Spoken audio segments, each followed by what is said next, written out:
Lily Phillips shagging 101 men in one day. I can't believe I'm talking about this. I have tried to avoid this discourse.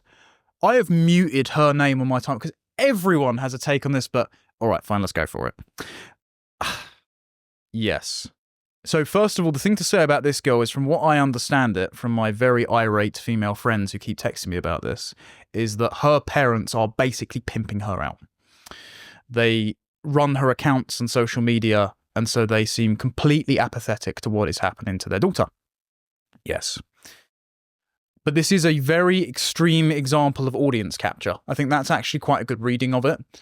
And this is why my advice to people who spend their day on the internet, this is the difference between people that are led by algorithms versus people that take up the tools and cultivate it for themselves. I won't quote the famous Tyler, the Creator quote back because it will get me cancelled, but don't read the comments, go outside, shut your eyes and turn off your phone. I like to use things like Twitter as I pull the pin on a grenade, I drop it, the take sits there, it explodes, and I am well far from the blast zone, and so I'm never caught in the direct vicinity. But this Lily Phillips example is a great idea where if you economize your entire life and make even the most intimate possible acts into content, you are led to believe that you can divorce yourself from the consequences in order to chase the validation and economic highs of being one of the most famous people online. And I'm not encouraging people to watch what I assume is a sordid documentary that I've seen all of a 1-minute clip out of. But the famous 1-minute clip that's going around... When was the last time you ate? I think I had a yum yum, and I think I had a sandwich, and that was and then the rest. It's not for the weak, girls, if I'm honest. It was hard. I don't know if I'd recommend it. Why not? I think if you're a different type of girl, it's very it's kind of like being a prostitute in a sense of it's just a different feeling. I don't know how to explain it, It's not like just having sex with someone. Yeah. Just one in, one out, it feels intense. More intense than you thought it might. Definitely. I would urge people to ask, judging by her face, is trading your soul and your integrity and your ability to look at yourself in the mirror every morning without remembering what you have done to yourself worth it for social media likes and a few extra figures in your bank account? Because I would assert not, and I would assert that people who knew fewer people in the past, cared less about the opinions of others, and had less money to hand, had more fulfilling and meaningful lives by just being normal and having kids. That would be my advice. Get off the internet and stop chasing dopamine.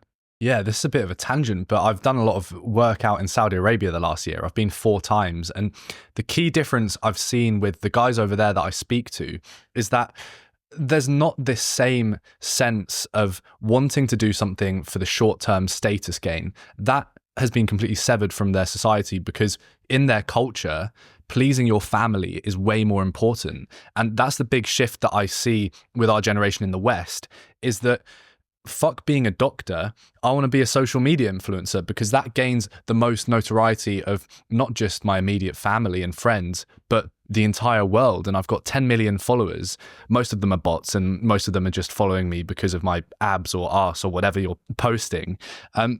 Whereas in Saudi Arabia, it's very much still got that culture of passing down the family business and wanting to do your family name proud. Whereas as soon as you get rid of that and you open yourself up to this world and wanting to please as many people as possible, you're no longer going to provide value. You're just providing what looks flashiest on the surface, but is fundamentally cracked underneath. Yeah. I will add an extra full stop to that prior rant and say ban porn. I will not elaborate. But point being, I'll take that point to my domain, which is politics.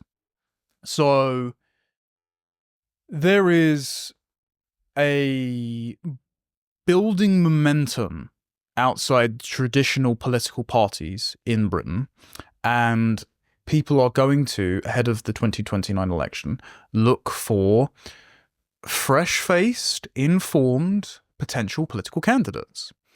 And the problem you get is that if you've grown up on the internet and you've had no restrictions placed on what you can and can't say, one of two things will happen. Either one, internet natives will seem unpredictable and untrustworthy to people of the older generation who are trying to run a particularly traditional political campaign. And so there will always be a cancelable tweet somewhere. So some of even the best people will be deselected or knocked off the candidate list. Or if they're particularly good at message discipline and they're very good in the public sphere and they're good on camera and all that, why would they take a substantial pay cut or a cap to their ability to crowdsource self-esteem or accrue opportunities by going and sitting in a parliamentary office and outsourcing most of their research to 3 poorly paid spads who aren't as bright as them? And so what you've got really is social media being an excellent mechanism for upstart political parties to gain new support and bring in new younger voters who are disenfranchised with the likes of the BBC or Conservative and Labour binary. But in order to recruit people to actually stand for election in those parties, social media is kneecapping you because the most bright and enterprising and free-thinking and free-spoken spirits there are going to use social media rather than the traditional political parties to get their point out. So I am very interested to see how this gets navigated in the future.